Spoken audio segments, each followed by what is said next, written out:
Good morning, everyone. Hi. So, as he said, I'm Larry Walsh from the 2112 group. I want to tell you I've been partnering with Ingram for, seems like forever, and talking with them about cloud since almost the beginning of this trend. And I can tell you from my experiences that I've seen a lot of companies talk about getting into cloud and enabling partners on how to better capitalize on the cloud, but I see with Ingram a true evolution, that they truly are leading the way and taking the cloud and cloud to the channel to another level. And so that's what this panel is going to be about, leveraging the power of the cloud. And to talk about this evolution, we have the executive team of Ingram Micro here to talk about it. So I'd like to introduce my panelists. Alain, the CEO of Ingram Micro, Paul Bay, the President of North America, and Nimesh Davé, the Executive Vice President of Global Cloud Computing. Please welcome to the stage.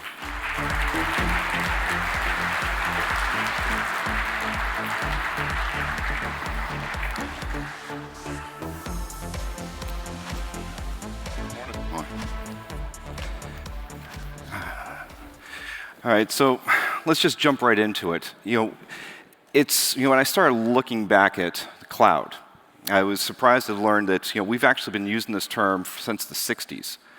But it's only been in the last 10 years that it's truly come to the mainstream. Alain, could you please elaborate a little bit on what you think the present state of cloud is and where do you think it's going? It's an interesting question. As Jeff Bezos would say, still day one. And I really think that we are at the very beginning of something that it is now obvious is going to be very big. And you're right, we've been talking about this for many, many years. In fact, in our company, I think we started investing in cloud in 2005. It's probably 10 years ago. Mm-hmm. And we started doing it with, accompanying what the major vendors were proposing, but not really leveraging the size that this could become. And so we started doing it all, like many of our competitors do it today, what I would call by hand. And I remember that 3 years ago,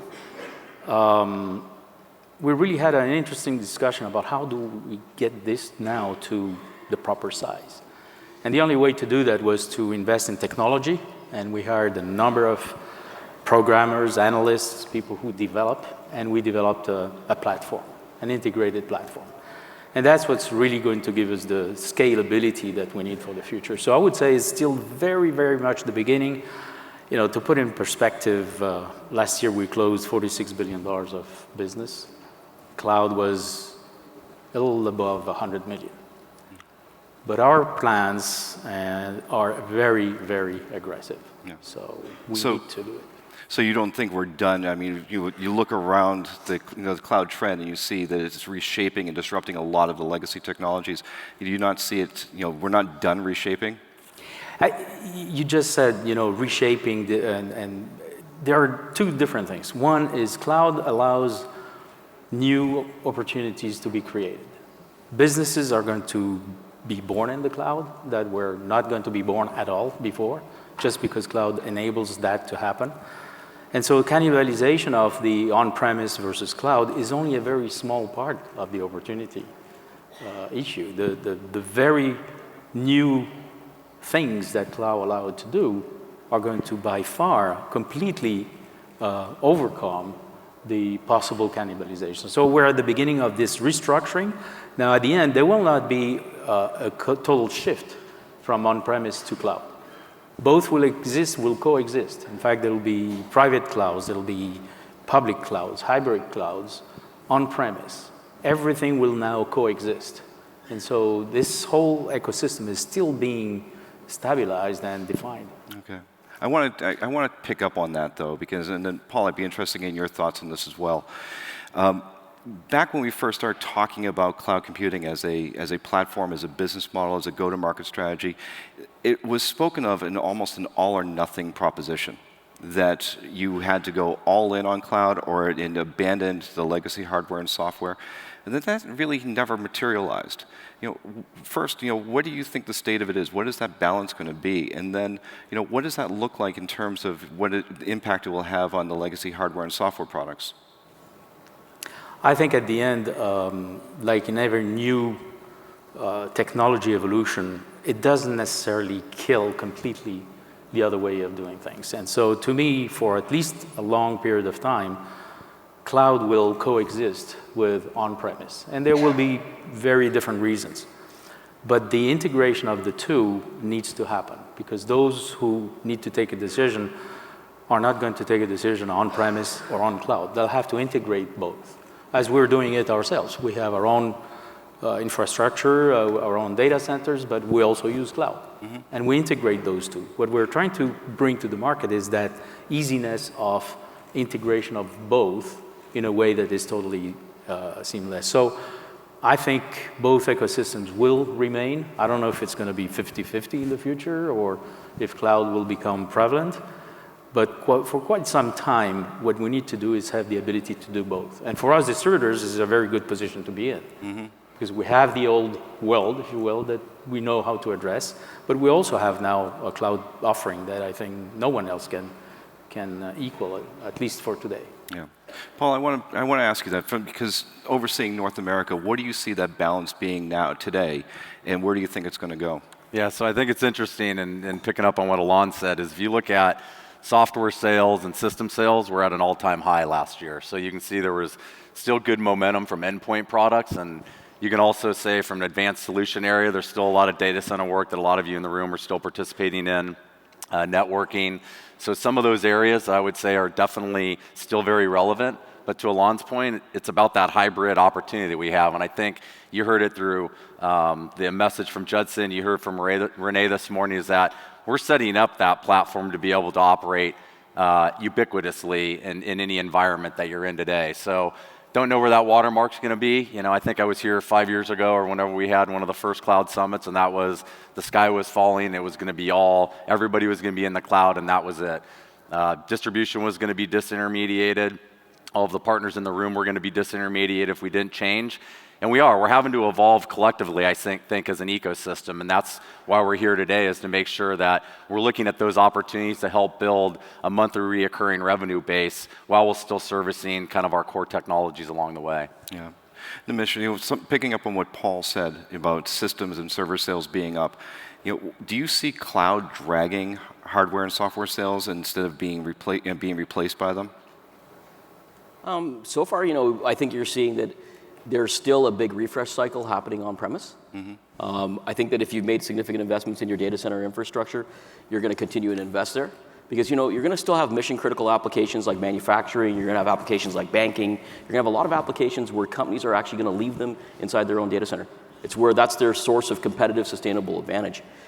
As Alain said, what we're going to see is we're going to see a complement.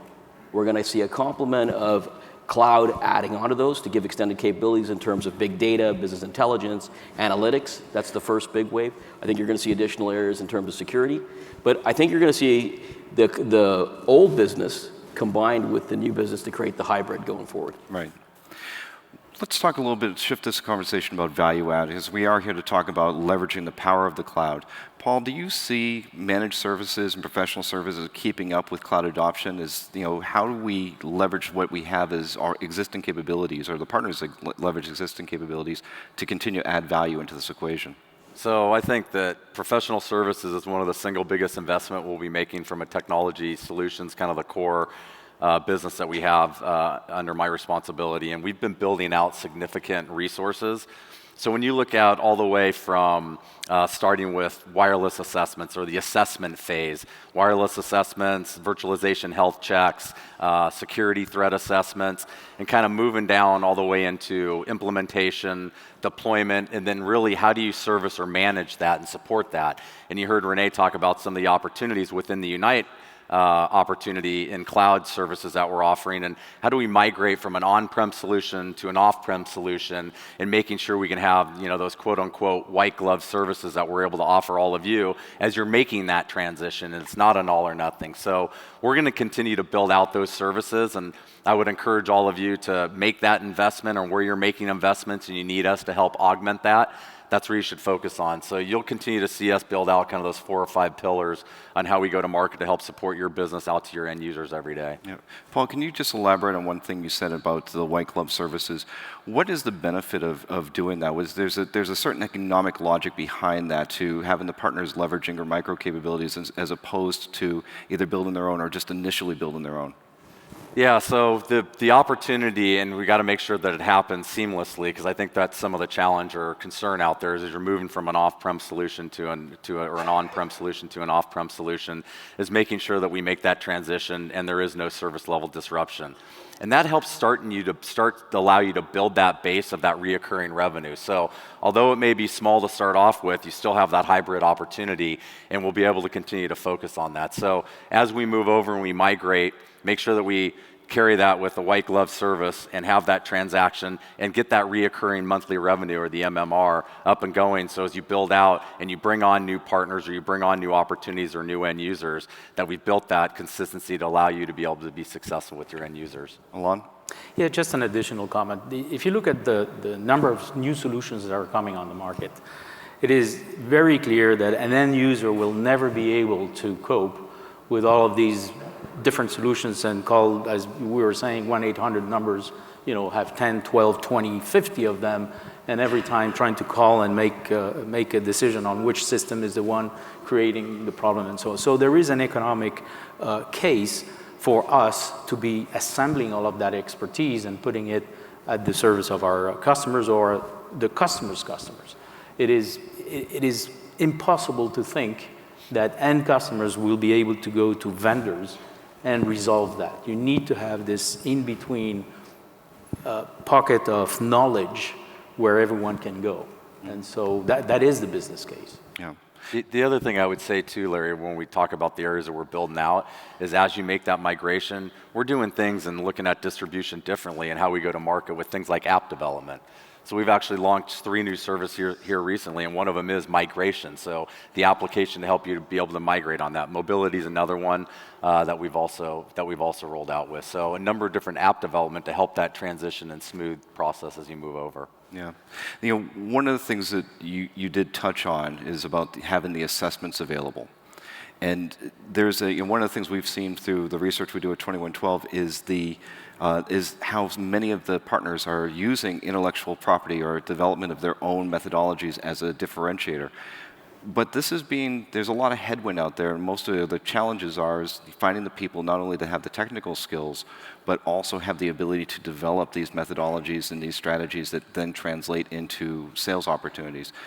What is it, what do you consider, Paul, the state of this talent drought that we hear about on a chronic basis, and what can we do about it, especially when there's so much competition for that limited pool of resource? Yeah, so I don't think it's just a cloud conversation, by the way, too. I think it's just a general talent concern we all have, and we're in the same boat. But I kind of go back to the different pillars that we're focused on. And if you look at, we have everything from partner to partner, which we call IM Link, which is allowing you to, the collective community to partner with one another. You kind of move up, and we've actually made some significant investments in how you look at deployment services. So it's more of a contractor model where we are the knowledge base and making sure we're going through that process with you as the leader out into the end user. And the last one is we've actually hired a number of what we'll call badged experts or Ingram Micro expert services, and they're badged Ingram Micro associates that are out there doing the wireless assessment in that example that you gave, Larry.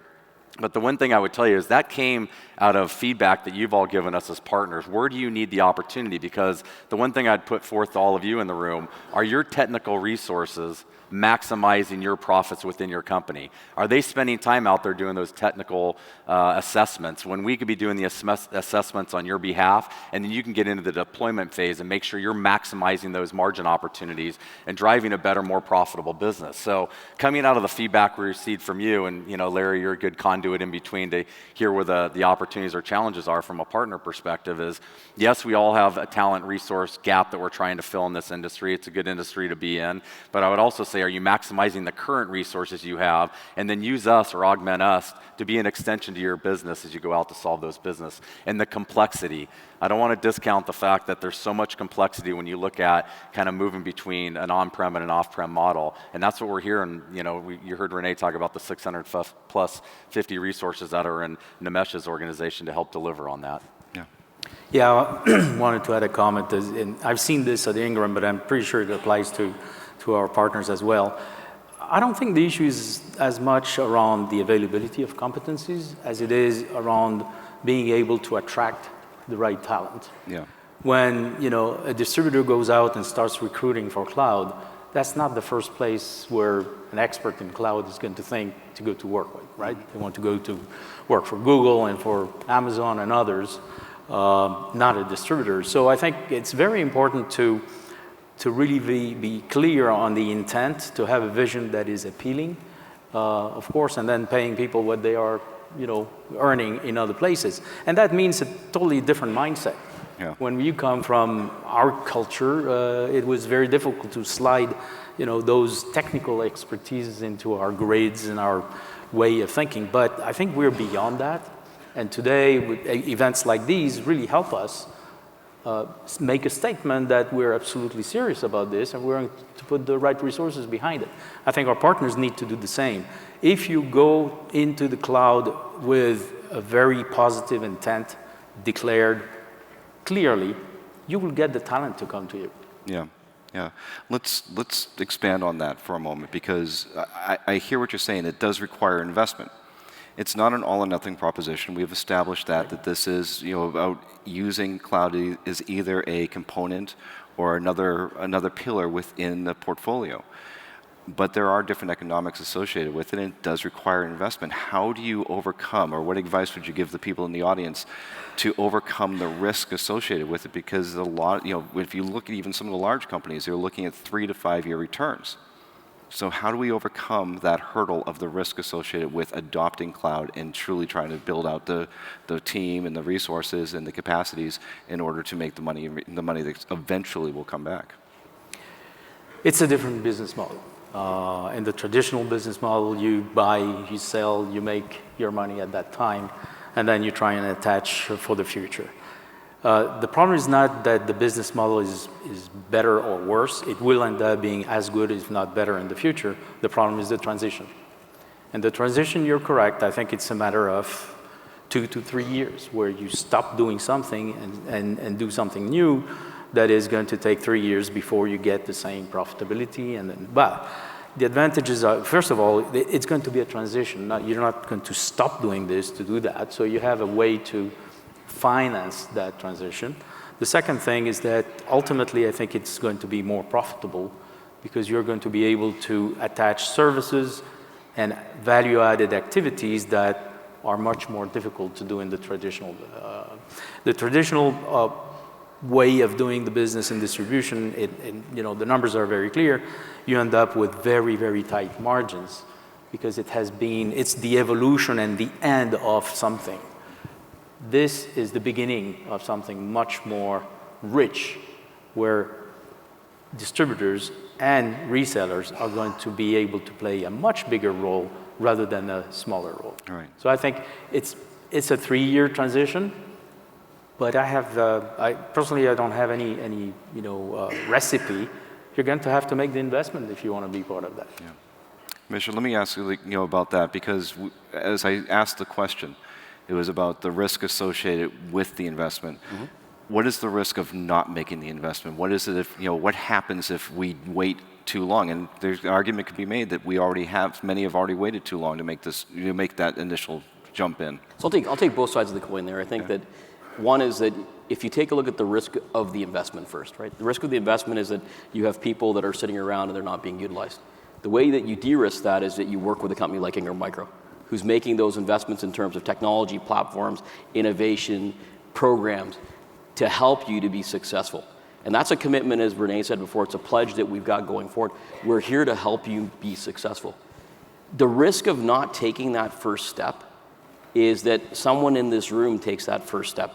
And as I was saying before, cloud is a long-term journey that you're entering into with your customer. Once they start working with you on that transition, once they're working with you on a marketplace, they're going to stay with you long term. Now, if you don't start, you never have the customer relationship, you never are on that journey. The other thing I tell you is that, when you look at this, you got to look not only at your traditional base, but you've got to be very active in sales and marketing in creating a new base. That means looking for those new enterprises and businesses that are emerging, that are looking for technology solutions, or looking for you to be an advisor to them. So take the initiative, go out there, spend your money and time in sales and marketing, and let us worry about the technology, because I think we're going to be your partner of choice. And the last thing I'd say is you're going to have to choose. I don't think people in this room are going to be managing the cloud services of their customers from 10 or 12 different platforms. I think people will have to choose who they're going to work with and who they're going to align with over time. Now, we already touched on the technical aspects of talent and the things that we need to do from a support and integration or support perspective, but you did talk about sales and marketing. What do you advise, or what do you see as best practices for developing or at least retraining the sales talent within an organization for a cloud project or a cloud practice? I would say, you can do enablement sessions and you can train people. Tomorrow I'll show a slide which is relatively interesting. The definition of insanity is doing the same thing over and over and expecting the same result.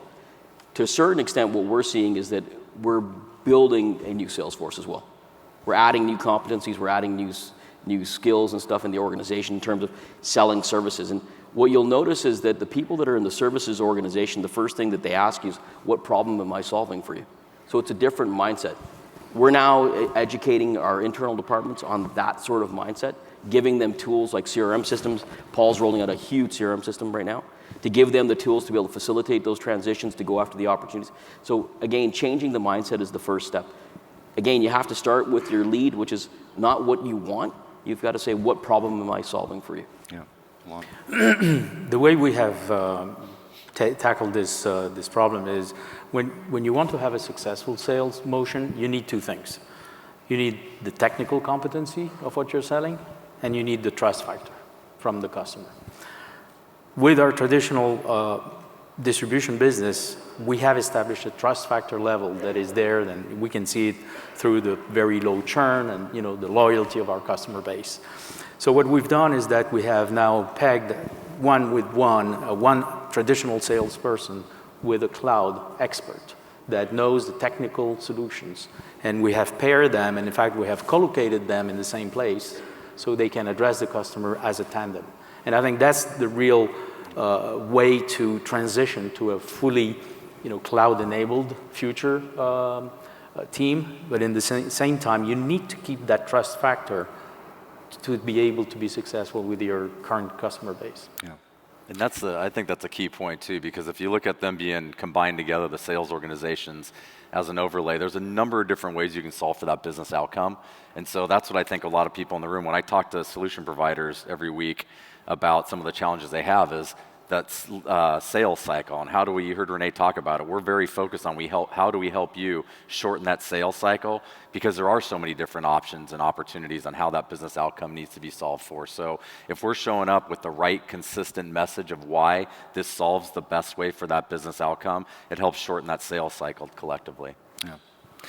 Something I want the three of you to address, and you can decide whoever wants to go first, but an argument could be made that we've already commoditized pieces of the cloud business. There are platforms that have that are racing and dropping down in price. In fact, the providers are racing to the bottom. The compensation models vary for the partners, so it's hard for you hear this all the time. The partners find it a little bit difficult to make money at it. And the customer expectations. The customers themselves have an expectation of less expensive. So how is it that we maintain a least price integrity and profitability of the cloud so that we don't lose the opportunity before it truly does go through that commoditization cycle? It is a serious concern every time you have these new technologies coming up, that commoditization will happen very, very quickly. At the same time, if you look at when we started getting into the cloud business, we made an acquisition with Softcom, and we were at that time considering being a hoster and investing heavily in infrastructure to have our own data centers and provide that. By the time you take decisions on what you really want to do, it was very clear that the market was going to be so competitive that it was probably a non-starter. And you would use other people's infrastructures as a utility, a commodity. And that's what we decided. We decided to not go into the heavy because that's going to be commoditized pretty quickly. Now, how do you make money? You make money by being vertically integrated, and you heard Renee talk about vertical solutions for healthcare or others. And so if you look at profitability within each of the layers of that stack, you're going to find places that don't make any sense financially. But if you sell it as a complete solution, that's where you can have a business case that makes sense. So yes, if you go, the price, I don't know how many times the Amazons have taken the prices down, but it's like 20, 30 times in the last 3 years. That will continue all the way to the point where it will be very, very difficult for anybody else to get there. What you need to do is work on the platform, on the applications, on the integration of that, on the support, the migration. Once you have this whole stack, who cares what you make here or here, as long as you really provide the right service. Right. Paul, your thoughts? I think Alain summed it up very well. I mean, you wrap around that entire solution, you put that professional services around. Look, there's no different than what we've had to deal with for the last 20 years. Products start early on, and you have an opportunity when there's complexity. I talk about the 4 C's, and one of them is complexity. There's opportunity when it's not mainstream, and as stuff becomes mainstream, we continue to see pricing pressures and commoditization, so there's an opportunity to wrap the full, complete solution around it. If you're going at it as a one-point conversation and it's not around that total business outcome, then you're going to be struggling from a profitability perspective. But you got to wrap it all together. And again, going back to your conversation about some of these products, how do we make sure at that point you've got that monthly reoccurring revenue in the pipeline, because then you've got a good base that you can build on. And you heard Judson talk about it too, and Renee, about the stickiness, because once you're there, it's tough to unwind off of that, because it's not just about one and done from a transactional perspective. Right. It's about actually having you in the room being the trusted advisor out to your end users and relying on us to help with those services. There's an analogy. If you take the devices, the handheld devices, the smartphones, if you just do distribution of those devices, you're not going to make money. Yeah. You buy and sell those devices for what, 2%, 3% when you're lucky? But what we have decided, for instance, in that case, is to put all of the life cycle around that device. So not only you do the for logistics for a telco, where you help them get all these devices in the hands of the users, but then you have them come back to you when they have a problem or when they're at the end of their life. Then we do the repairs on those. Then we resell them on a trading platform in other countries around the world. And so we complete that whole life cycle, then it makes sense. But the initial get in, buy and sell, is not going to get you anywhere. Yeah. All right, last question. So beyond cloud, we hear a lot of things. We always come up with a new trend or a new buzz that's coming to fore. And now it's the Internet of Things. 50 billion devices will be connected to the Internet. They're going to be having huge streams of data. I would make the argument that the Internet of Things does not exist without the cloud. So what advice do you think, or what do you think we should be thinking about when it comes to this emerging trend about the Internet of Things as it relates to cloud computing? Nimesh? I think we have one track during this session, which is called the SMAC track. Yeah, it's called Social, Mobile, Analytics, and Cloud. It combines them together. And the trend of the next big thing is it's the connected world and connected devices, and it's accessories, accessories, and accessories. We're going to get into a place where everything we do that's connected, whether it's my watch or the toe ring I'm wearing, is going to be a monitoring device transmitting information. Bluetooth toe ring? The toe ring, yeah. Okay. I got one, actually. But it's going to be connected. And it's going to be collecting data and so on. So one of the things I think the next big trend that you want to think about is think about how you develop analytics skills. Yeah. Analytics and business solving skills. Yeah. And I think that's the next big trend we're going to see. Paul? I absolutely agree. A lot of you already have the infrastructure in place to be able to get that when a long time talked about a complete solution. And now it's being able to take out that data and index it and understand really what's going on to be able to go have a valuable conversation. No dissimilar, very similar, as I would say, to what we're doing in our Business Intelligence Center with all the data that we have to help you understand where the trends are, where the opportunities are, because it becomes a business conversation. out of all that data that they're generating. So I think it's a huge opportunity for us as it's coming from all these different devices. Is a lot of you have set up the opportunity to already have that data. Now it's how do we pull that data out and look at that data analytics. And that's actually one of the apps development areas that we have. That's the third one we've developed is data analytics because of this opportunity, this kind of cresting wave that we see coming. Very good. Well, we are out of time. This is a great conversation. I hope everybody got a lot out of the insights. Alain, Monie, Nimesh Davé, and of course, Paul Bay. Thank you so much, gentlemen. Thank you. Thank you.